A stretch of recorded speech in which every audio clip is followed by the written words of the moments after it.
All right, we're gonna do a quick video update on the El Camino. I know it's been a while since we showed what was going on with this, but there's a decent amount that I don't think I've put in a video at all yet. I know I had come in here when the shifter and the switch panel had gotten put in, but I don't think I posted anything about that. So that all is coming along very nicely. So I've never had a switch position here before, and so I was a little bit worried about it, kind of skeptical, like if we were gonna like it or not, but I actually really like it.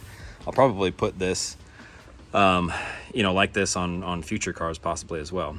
But yeah, so we got the shifter mounted in there, the cup holders are in a lovely spot, passenger seat is mounted there. Now I think that's probably gonna move up a little bit, like move forward a little bit I should say, and then lean back more, because it's just a little bit more of a comfortable seating position. It doesn't have to be as upright as we like our driver seats.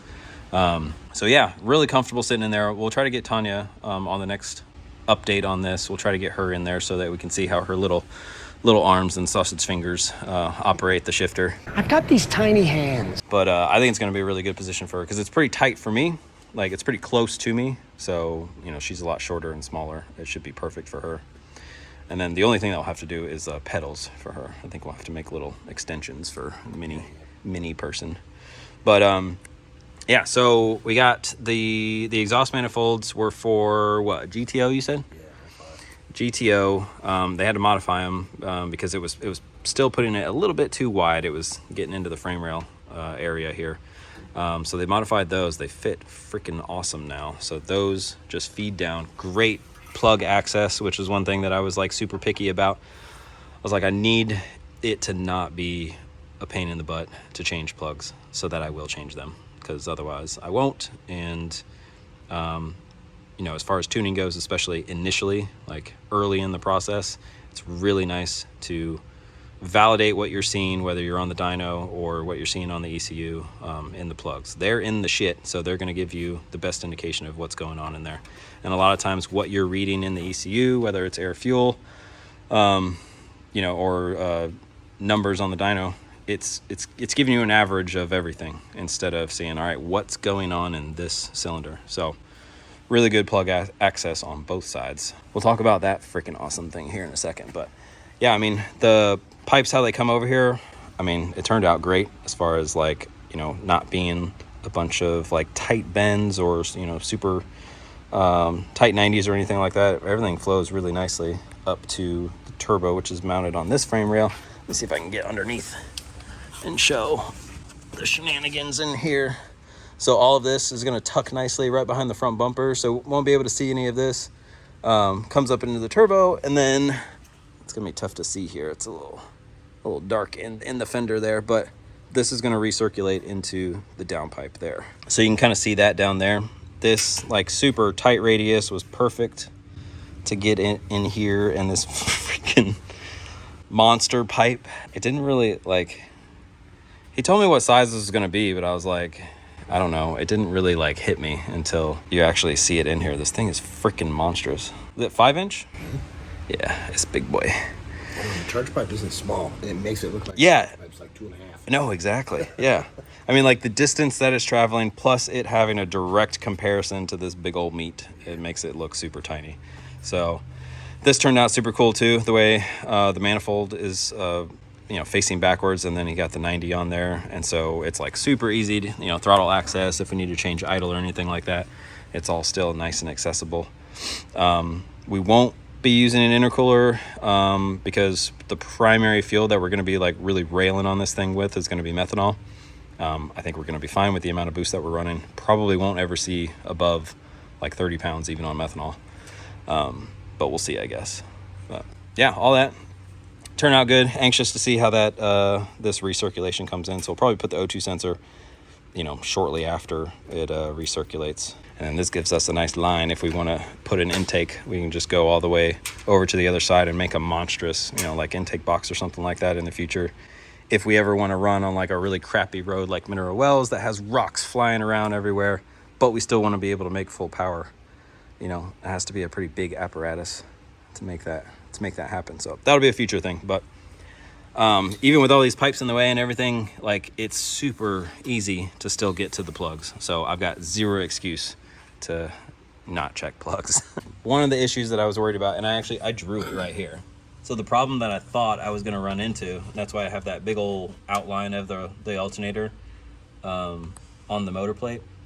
To line up with all of these pulleys, I thought that alternator was going to have to sit that far back, and it was going to be well into the motor plate. And then we were worried about, like, all right, how much meat is going to even be left on the motor plate? And you see there, like, the area that's hatched out, it wasn't leaving a whole lot on top and bottom. So then we were like, all right, are we going to have to brace it, or, you know, is it going to ruin the strength of it? So Nick ended up being like, all right, hold my beer. Let me just flip this thing around and create, you know, some standoffs basically to have this alternator. Now, this alternator is okay to spin the opposite direction. And so he stood it off at just the right length to line up with all of these pulleys, and then put a little pulley in the standoff assembly so that the way that this routes, we don't actually have to take this off. We don't have to do anything to the alternator itself, because it's going to go up over this pulley, then around the alternator, and then up across this one, and then up on this one, and then down here, do the whole loop. So if we want to take the belt off, we just undo the tensioner up here. It'll give us enough slack to get it off this and pull it out here. So it doesn't go around anything. Same thing with the radiator pipe. So that's pretty neat. Really stoked about how it's coming together. So we're waiting on the fuel tank to get back from anodizing, which is going to look super crazy looking. So we'll show you that when it gets back, because it's going to be like all sleek and black. Oh yeah, but you can see here. So like, since we're going to have it's a dual tank sort of setup, well, single tank but dual chambers, I guess. And so we're going to have these be the separate fills for that. So we've got these little caps that go in there. We'll probably get something like etched on there. We'll have, you know, corn, like a corn on the cob picture. Cone. And then Walter White on the other one. Say my name. For the methanol. Boom. Stock looking. Turned out pretty good. Yeah. So yeah, be normal fill at the gas station. And yeah, also zero touching the bed. We didn't have to make an access hatch or nothing.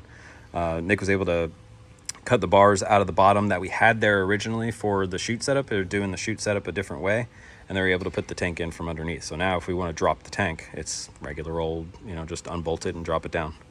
So much, much easier. And Tanya wanted the bed to be untouched, and so she, you know, happy wife, happy life. She gets what she wants. After that, as far as the turbo kit goes, it's just final weld after putting that. Final weld and then do an outlet. Oh yeah, I forgot. So outlet, the big monstrous outlet right here, and then recirc, and then final weld on everything. And then the only piece that hasn't, I guess, been started on yet is just the catch can. Yep. So then. No, I haven't cut up. Oh, you already did. Okay. It's ready to get bent up. So yeah, so moving right along. Yeah, I really want to see that tank. My God, that thing's gonna be gorgeous. So stoked when I dropped it off. Were they? Ah, I sweet. don't think so. I doubt it. Oh, this is gonna be fun. Yeah. It's got a bunch of holes. You should be able to get air out of it. Yeah, they're worried about the size of it and how little, like, I guess, access there was. They're worried about, like, bubbles getting caught in there, and, you know, it's got to be completely submerged in order for it to do its thing. So hopefully they figure out a good way to do it and they get it done.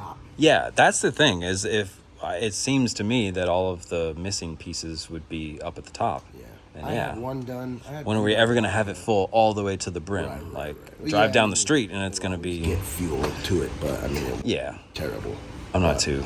The middle, or the race tank doesn't have anything crazy in it, so that one should get good coating. Yeah, I'm not too worried about it. I think it'll turn out good. But yeah, so then next update we do will be a whole lot of finalized stuff, you know? So yeah, that'll be cool. And then we can get it back and start on fuel system and wiring, which fuel system, I mean, yeah, we'll have to make a big order on lines and fittings and all that crap, you know, based on the fuel tank being in there. So we'll have the last piece and we can figure out where everything's going to go and order what we need. Wiring, though, we can get started right away. We have pretty much everything that we need for wiring. So then we'll just start slapping stuff in. So this will be, you'll start seeing more updates coming soon on this thing. So anyway, yeah, let me know what you think in the comments, and yeah, we'll see you on the next one.